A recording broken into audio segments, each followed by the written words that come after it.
Deuteronomy chapter 6.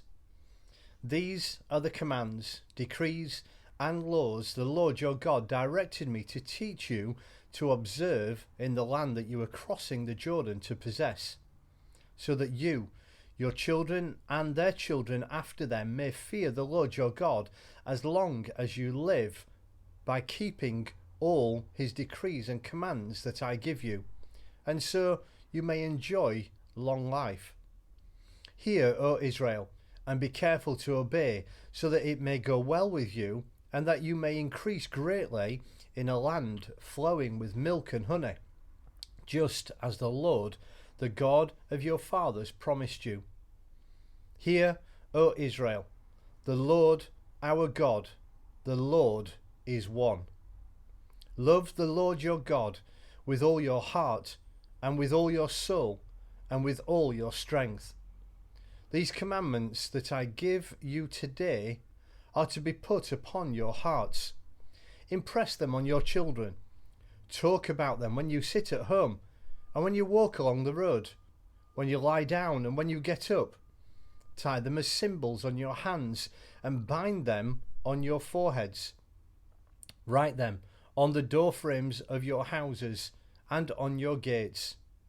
When the Lord your God brings you into the land he swore to your fathers, to Abraham, Isaac, and Jacob, to give you, a land with large, flourishing cities you did not build, houses filled with all kinds of good things that you did not provide, wells you did not dig, and vineyards and olive groves you did not plant, when you eat and are satisfied, be careful that you do not forget the Lord, who brought you out of Egypt, out of the land of slavery.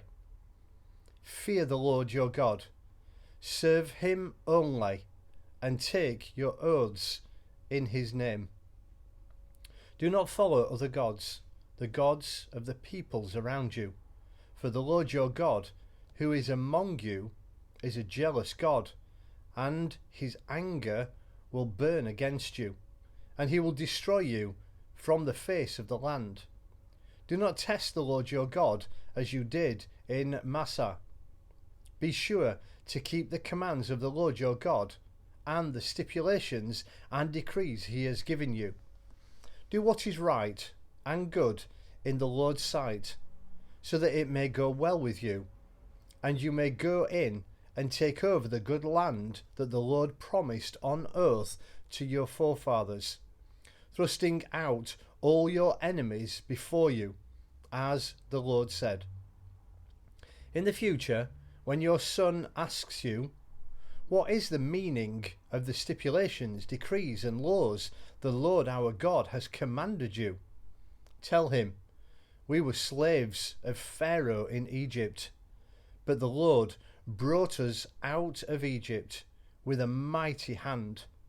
Before our eyes the Lord sent miraculous signs and wonders, great and terrible, upon Egypt and Pharaoh and his whole household. But he brought us out from there to bring us in and give us the land that he promised on oath to our forefathers. The Lord commanded us to obey all these decrees and to fear the Lord our God, so that we might always prosper and be kept alive, as in the case today. And if we are careful to obey all this law before the Lord our God, as he has commanded us, that will be our righteousness.